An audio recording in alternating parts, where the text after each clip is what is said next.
Portanto, se o Filho de Deus veio salvar o seu povo do seu pecado, então ele veio para resolver todos os demais problemas também. Se ele resolve o problema do pecado, os outros problemas estão resolvidos. Então é tolice você se preocupar com esses problemas secundários, quando você deveria estar preocupado com o problema da raiz. Para libertar o povo judeu da opressão romana, era necessário apenas um grande rei, com um grande exército, com boas estratégias. Mas para salvar o povo escolhido, não. Para salvar o povo escolhido era necessário muito mais que isso. Era necessário um salvador muito específico para salvar o povo de Deus. Primeiro, ele tinha que ser homem. Porque para se identificar com essas pessoas que ele veio salvar, ele teria que ser igual a elas. Quem pecou contra Deus foi Adão. Então quem vai receber a punição de Adão tem que ser um filho de Adão, tem que ser um homem. Quem pecou contra Deus foi o ser humano, então é o ser humano que tem que pagar pelos crimes dos seres humanos. Não tem como nós sermos substituídos por um anjo, por um ser divino, por um animal. Não, quem pecou foi o homem. Quem tem que substituir esse homem que pecou tem que ser homem também. Então o Redentor teria que ser homem. Mas se ele fosse apenas um mero ser humano, ele não conseguiria pagar pelos pecados de todas as pessoas. Ele não conseguiria efetuar salvação suficiente para todas as pessoas. Se ele fosse um homem perfeito, entregando a sua vida na cruz, ele nunca pecou, e entrega a sua vida na cruz como um mero homem, ele conseguiria salvar no máximo uma pessoa. Então esse Redentor teria que ser Deus também.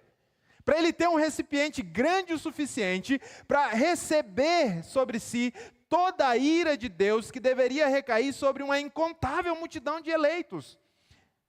Não basta que ele fosse humano, ele teria que ser humano. Para substituir homens, ele tem que ser homem. Mas ao mesmo tempo ele tem que ser divino para conquistar uma salvação grande o suficiente para todos os eleitos de Deus. Por conta disso, meus irmãos, Deus agiu sobrenaturalmente no nascimento de Jesus, fazendo com que o bebê que nasceu no ventre de Maria fosse alguém completamente humano e completamente divino. Ele era completamente humano. O bebê que estava sendo gerado no ventre de Maria era como qualquer criança que já nasceu. Ele passou pelas mesmas fases de desenvolvimento de qualquer criança que já veio a este mundo. Mas ao mesmo tempo ele foi formado no ventre de Maria pelo Espírito Santo, ele é o eterno Filho de Deus, ele é o próprio Deus. Irmãos, o que está acontecendo aqui é algo sem precedentes na história humana.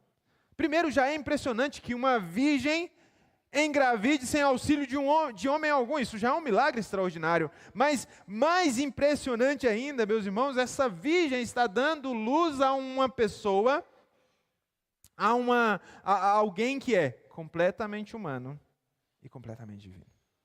E é importante a gente pensar aqui o seguinte: o que foi gerado no ventre de Maria não foi a segunda pessoa da Trindade, ok? Foi apenas a natureza humana da segunda pessoa da Trindade. O eterno Filho de Deus sempre existiu.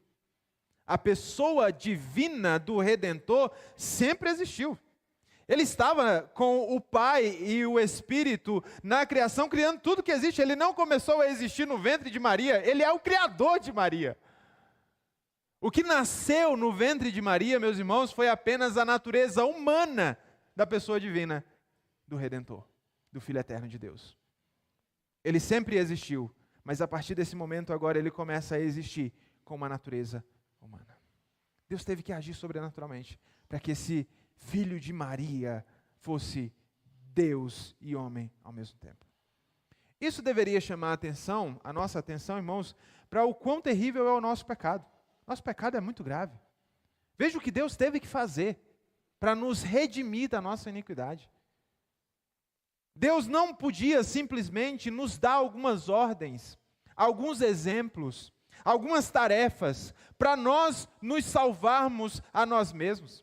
Deus não podia simplesmente nos dar um pouquinho de graça, para que a gente, com esse pouquinho de graça, usasse isso para conquistar a nossa salvação. Não era suficiente isso. O nosso pecado é muito mais terrível do que isso. O nosso pecado fez com que Deus viesse ao mundo para habitar entre pecadores, assumir a natureza humana para nos salvar. Nada poderia nos salvar. Nada poderia obter a nossa salvação, a não ser esse plano determinado por Deus e executado pelo seu Filho.